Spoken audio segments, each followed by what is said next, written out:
That's why we're here, to get you started off on the right foot. Molly O'Brien has a day off. I'll be handling her traffic duties in a moment, but first let's start with Kelly Bates. Beach day? You know, it's not a terrific, perfect beach day, but it's not a bad beach day. There are a couple of things you need to know about, though, Barb, if you're going to make today a beach day. First of all, we have a moderate risk of rip currents of all south-facing beaches of southern New England. Waves are expected to be up at 2 to 4 feet, but we're not looking at a washout of a day, which is why you could make it a beach day. We do have a lot of elements, though, that would make the coast the place to be. First of all, temperatures are starting in the 70s, and it is going to be a very warm day. In fact, these temperatures are 10 degrees warmer than average. We also have some patches of fog in place along coastal areas that are, well, that's where we're finding it the densest as of now, down to 4-mile visibility from Westerly to Newport to Block Island. So we do have this patchy fog there, too.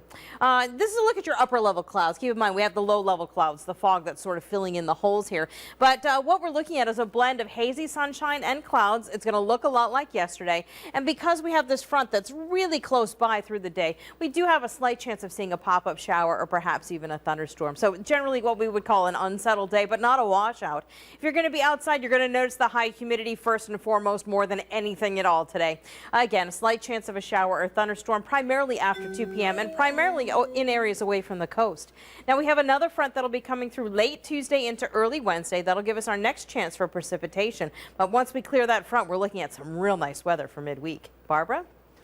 Thank you very much. Now let's take a look at our Timesaver Traffic this morning at 5:32. We are taking a live look at Route 610 at Dean Street, and as it's been all morning, there's very few cars out on the road, so that's good news if you're heading out at this early hour. Okay, our top story this morning is out of Worcester. The community of Worcester is cleaning up after a tornado ripped through the area yesterday. The storm came through the area just after 8 o'clock. A survey team from the National Weather Service has determined that the tornado was an EF0. Sunday's storm tore down trees and damaged homes. So far, there are no reports of any injuries. We are following a developing story this morning. A number of celebrities' cloud accounts have been hacked, and hackers have posted a number of nude photographs online. Photos of Jennifer Lawrence, seen here, Scarlett Johansson, Kate Upton, Kate Bosworth, and Jenny McCarthy have been leaked, among others. Hackers claim to have gotten those images from a number of iCloud accounts and cell phones. Some of the celebrities say the photos are fake, but a spokesperson for Jennifer Lawrence says stealing the pictures is a gross invasion of privacy. Apple has not commented about the alleged security breach. The family of comedian Joan Rivers is considering legal action after a botched procedure caused her to go into cardiac arrest last week. Rivers is slowly being taken out of a medically induced coma. That process will take until tomorrow. The 81-year-old is being treated at Mount Sinai Hospital in New York. A source close to the family says they're worried the part of her brain that controls motor skills may have been damaged as a result of this procedure. Now, during a routine throat procedure last Thursday, Rivers collapsed and she stopped breathing. She's been on life support ever since. There will be a vigil tonight for a missing teenager from West Warwick. 14-year-old Kayak Lake was last seen more than a week ago. Her mother says she is suffering from post-traumatic stress disorder from an incident that happened in the spring. Family members and friends have been passing out flyers and searching in the woods in East Greenwich, where she'd been located after she was reported missing back in April. The vigil will be held at 7 tonight at the Arctic Gazebo in West Warwick. Bikes, we're talking about motorcycles, came from around the state to Dan's Place in West Greenwich to raise money for the Station Fire Memorial Foundation. This all happened yesterday afternoon. Over 100 people turned out for the event. Officials from the Station Fire Memorial Foundation tell NBC 10 News more than $14,000 was raised. I enjoy this. This is probably my favorite fundraiser. I love the bikes and just seeing them pull out and making all that noise, and they really show support. The biker community has really shown support to the Station Fire Memorial Foundation. That money that was raised yesterday included a $10,000 donation from Valvoline. One man is in custody. He's charged with a triple stabbing in Providence. NBC 10's Mario Hilario spoke with police and a friend of the victims. It happened just after 12:30 Sunday morning. Police responded to 41 Health Avenue in Providence. Police say 21-year-old George Raymond stabbed 3 people, 2 men and a woman. It happened where a house party was going on. Police say Raymond's girlfriend got into a fight with some other females. It escalated to the point Raymond stabbed the victims, 2 of whom police found in the street. They're identified as Sean Baker and Darshell Staplins. whose family members live next door to where the party happened. She's doing all right. I mean, they said her back's messed up a little bit, so I don't know. We've got this other kid in critical condition. Police said a third victim was driven to Rhode Island Hospital and as of Sunday morning was in critical condition with life-threatening injuries. Those at the scene said he had tried to intervene in the fighting when he was stabbed. I appreciate him trying to help, you know what I'm saying? But now look at him, he's in critical condition. You know what I'm saying? I feel bad for him. Police say witnesses were able to give them a description of the suspect and they arrested Raymond not far from here on Hendrick Street. They say he was positively identified as the person responsible for the stabbings. In addition to the stabbings, police say another victim, Karen Baker, was hit with a baseball bat. Raymond faces 4 counts of felony assault. His girlfriend, Lindsay Corey, is charged with disorderly conduct and assaulting a police officer. As friends of the victims, pray for their recovery. They didn't even do nothing wrong, and they wasn't even at that party. That was my friend's birthday party, and it got out of control. And ended in senseless violence. Mario Clario, NBC 10 News, Providence. Another news this morning, 1 man died and 2 other people were injured after an accident in Attleboro Saturday night. Attleboro police say 2 cars were involved in the crash at the intersection of Washington Street and Mendon Road at around 10:30 p.m. Police say a Mitsubishi convertible struck the rear of a Toyota Highlander that had been stopped at a red light. Witnesses tell police a Mitsubishi was involved in a hit and run just minutes earlier in Pawtucket. The 37-year-old driver of that Mitsubishi was pronounced dead at the hospital. A passenger in the car and the driver of the Highlander are recovering at local hospitals this morning. Time now 5:37 and still to come on NBC 10 News Sunrise. A member of the president's cabinet is expected to make a stop in Rhode Island this week. Also ahead, why a dolphin gave some swimmers in Narragansett quite a scare yesterday. Wow. And a hawk seriously injured at a local landfill is getting ready to fly once again. What a great story that is. But first, let's welcome in the newest member of our highly acclaimed Early Risers Club. Let's say good morning to Lynn Pagnano of West Warwick, or as Frank would say, God's country. It's where he grew up. Good morning, Lynn. Welcome to the club. You too can be part of our Early Risers Club if you're up early enough. And if you have a Facebook account, just do like Lynn did. It's very simple. Go on our Facebook page and say good morning and what city or town you're from before 5:30 in the morning, and we will announce your name on the air just like we did Lynn's in the coming weeks. Closed captioning on NBC 10 is brought to you by Cardi's Furniture. Nairobi offers same-day mattress delivery 7 days a week.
Time now 5:41. A dolphin stranded close to shore at Roger Wheeler State Beach in Narragansett yesterday afternoon.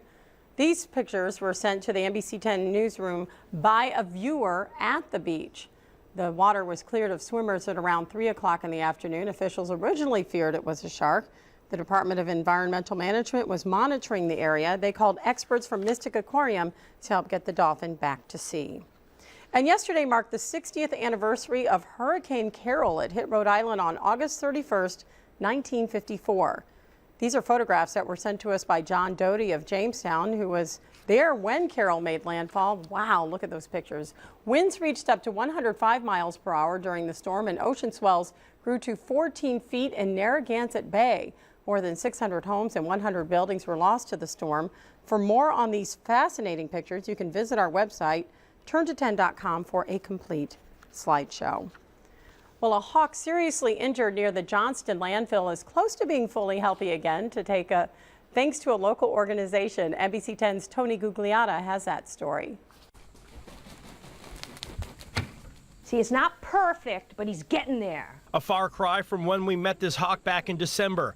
His wing feathers singed after being caught flying above a methane flare near the Johnston landfill. So the birds don't even see it coming. They don't know when it's going to come. So anything perching on the flare is killed, and anything flying over suffers this kind of damage. It's been an uphill battle for the bird affectionately nicknamed Phoenix. He's being cared for by Vivian Maxon at the Born to Be Wild Nature Center in Westerly. She says the bird's feathers are almost fully molted again and that he is almost ready to return to the wild. Still has 3 of the burned feathers left, I noticed. And the hawk has been a centerpiece for a nationwide movement trying to make methane flares safer for birds. The local landfill has paid attention. So because of this one hawk, things are much better at the landfill for all birds. Maxon says the people at the Rhode Island Resource Recovery Corporation and Broad Rock Renewables have installed spike crowns on top of the flares so birds won't perch there. They also have removed other perching opportunities near the flares to keep the birds away. There's something special about this hawk. He's been so stoic and so just accepting of his situation from the get-go that I knew he was going to become the poster child for this methane flare problem. Tony Gugliotta, NBC 10 News. Well, first it was President Barack Obama. Now a member of his cabinet will be making a stop in Newport. Defense Secretary Chuck Hagel plans to host a town hall event this Wednesday. Hagel will speak at the U.S. Naval War College on the Defense Department's role in national security, and will be taking questions from the audience. Hagel previously said he would visit Newport for an event about innovation and technology in the defense area. Governor Lincoln Chafee, Senator Jack Reed, and other members of the state's congressional delegation also plan to attend. And we have this reminder, NBC 10 and Rhode Island Public Radio this week will be sponsoring the final TV debates before the September 9th primary. That's a week from tomorrow, the primary. This Wednesday, the 4 Democratic candidates for governor of Rhode Island will be debating. That will be live from Johnson & Wales University in Providence starting at 7 p.m. Then this Thursday, also at 7 p.m., the 2 Democratic candidates in the race for general treasurer will debate. And this Friday, that's the 5th, we will hear from the 2 Republican candidates for governor. If you'd like to be in the audience for any or all of these debates, all you need to do is register online at turnto10.com. Time now 5:45 on this first day of September, Labor Day, and Molly O'Brien has a day off, so hey, how about you and me check out the traffic together? We are taking a live look at room 146 at Branch Avenue in Providence, and as has been the case all morning in our area, very few cars out on the roads. We have found no trouble spots. And we have this reminder, because it is the Labor Day holiday, RIPTA buses will be operating on a Sunday holiday schedule all day today. RIPTA offices, including the photo identification and ticket seller's office is in Kennedy Plaza, will not be staffed today. So just that reminder if you plan on taking the bus today. Okay, time to check in with Kelly Bates. A little hot out there this morning. Oh yeah, it's really humid too. So temperatures are warmer than average. We're combining it with this tropical humidity out there, and it feels like one of those mornings in the middle of the summer where you know it's going to hit 90 plus. But that's not in our cards for us today, not those types of temperatures. We're going to start it all off though with the People's Credit Union Skycam Network live at the Newport Hyatt. This of course is Newport Harbor, and it's beautiful out there. We're watching the the lights from the boats dance off the water, and it's just a really nice way to start the day with a view like that. Temperatures are in the low 70s right now, 73 for Providence and Newport. We're finding it in Westerly and Taunton as well. We also have these dew points that are in the 70s, and when we see dew points in the 70s, that's an indication that it's like tropical humidity. It's very uncomfortable, very humid day today. And if you're one of those folks who's very sensitive to high humidity levels, this is going to be a day where you'll want to seek some air conditioned relief. Our satellite and radar showing our upper level clouds, also showing some precipitation, scattered showers off to our south. Those showers to our south are tied to a front that's going to be sitting here pretty much all day. So the deal with this front is it's going to provide energy. In the meantime, we have a warm, humid air mass that's in place. So these three things are going to combine, heat, moisture, and energy, to give us a chance of a pop-up shower or thunderstorm, particularly as we go through the afternoon and mainly in areas away from the coast. So here's how it'll play out. There goes your chance of showers or thunderstorms as we get to tonight. We lose the heating of the day as well, and we're looking at conditions to pretty much clear out. That brings us to tomorrow morning. We're going to see some patchy fog fill right back in. That'll be with us. We're going to do a blend of sun and clouds through your Tuesday, and it's still going to be humid, and into the soup we're going to bring another front. But this cold front is actually going to become our buddy, because when it comes through, it will give us a chance of showers or thunderstorms, sure, but behind it we're going to find much more comfortable air, really delightful air. In fact, by the time we get to Wednesday afternoon, we're looking at dew points down into the 50s and a really nice string of weather that'll be with us likely as we go into next weekend. But just to recap for today, if you have any plans, if you have the day off, it's not a washout. Sure, it's really humid out there. And we are looking at a blend of hazy sunshine mixing in with clouds. Slight chance of a shower or thunderstorm, only about 30%. And again, mainly in areas well away from the coast. If you want to make today a beach day, you can. We're looking for an oceanside high of 77. Waves will be at 2 to 4 feet. That is a moderate risk for rip currents off south-facing beaches of southern New England for today. Out on the bay today, winds will be out of the southwest at 5 to 10 knots. Visibility is down in early morning patchy fog, and waves will be about 1 foot. There's your chime. So here's your 7-day forecast, and we're looking at much better conditions for midweek. Pleasant, dry, very comfortable, particularly for Wednesday and Thursday. Dew points come back up into the 60s for Friday, but still, it's not going to be, well, as they say, it's going to be nothing compared to the humidity that we're going to have to endure today. Barbara? Thank God for air conditioning. Time now, 5:48. Still to come on NBC 10 News Sunrise, a man who started a social media sensation has just welcomed a new baby. And in Flashback, why Providence Police were drilling holes in brand new sidewalks some time back. Okay, but first, what are you thinking about this morning? We have posted this question on our Facebook page. You know, we're curious. How many of you actually have the day off? If so, what are your plans? A lot of you have posted your plans. They look pretty good there. And you too can post your plans if you so choose on our Facebook page, Facebook at NBC 10. Plan your day with Storm Team 10. Weather coverage you trust, on air and weekday mornings on 94 HJY.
The man who inspired the ALS Ice Bucket Challenge is now a father. Pete Freitas and his wife Julie welcomed a baby girl yesterday.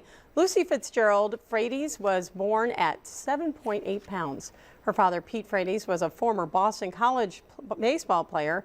He's been confined to a wheelchair and has been unable to speak since being diagnosed with ALS. The Ice Bucket Challenge has helped raise more than $100 million for ALS research, much needed money.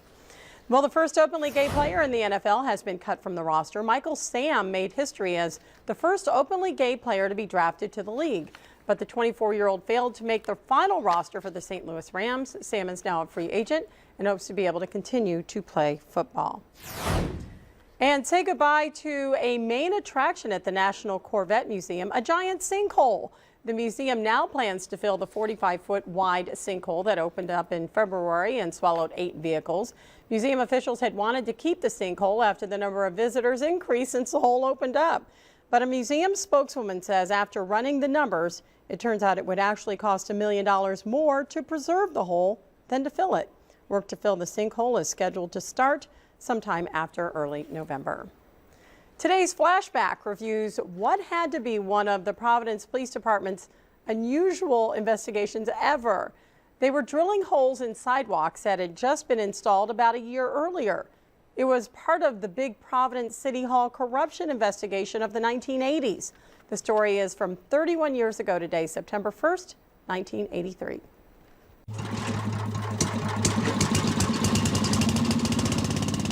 This man works for Parson Diamond Enterprise, an engineering firm based in Massachusetts and Connecticut. The generator he just fired up powers a drill that was used to take samples from sidewalks repaved last fall. The $1.2 million sidewalk repair program was ordered by Mayor Cianci on the eve of the last election. The Campanella Construction Company did the work. Police are checking allegations the company charged the city for material never used. Police theorize the company did this by laying down less than the required amount of concrete. To verify that, police are measuring the length of the samples to find out how many inches of concrete were actually poured. This sample was taken from a driveway that should have been paved with 6 inches of concrete. 5. That's being generous. So far, the sampling appears inconclusive. This sample was 2 inches shorter than it should have been. But other samples taken were a little longer than required. The team will be checking other locations tomorrow morning, sites here in Mount Pleasant and in the Smith Hill neighborhood. 25 sites in all. Police say once all the samples are collected, they will ask the state to analyze and help draw conclusions about whether or not the city was actually overcharged. Frank Coletta, Newswatch 10, Providence. Well, the junior reporter there did many stories in that era during that long and wide-ranging investigation of government corruption in Providence. More than a dozen people were eventually indicted. Some did prison time. And just a reminder, it concerns giving blood because the blood center is closed today. It's Labor Day.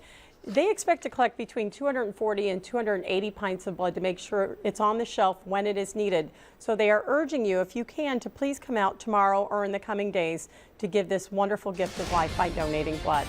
We do have another hour of news straight ahead, including the family of a famous comedian is considering legal action after she ended up in a coma. We will have that story and more straight ahead.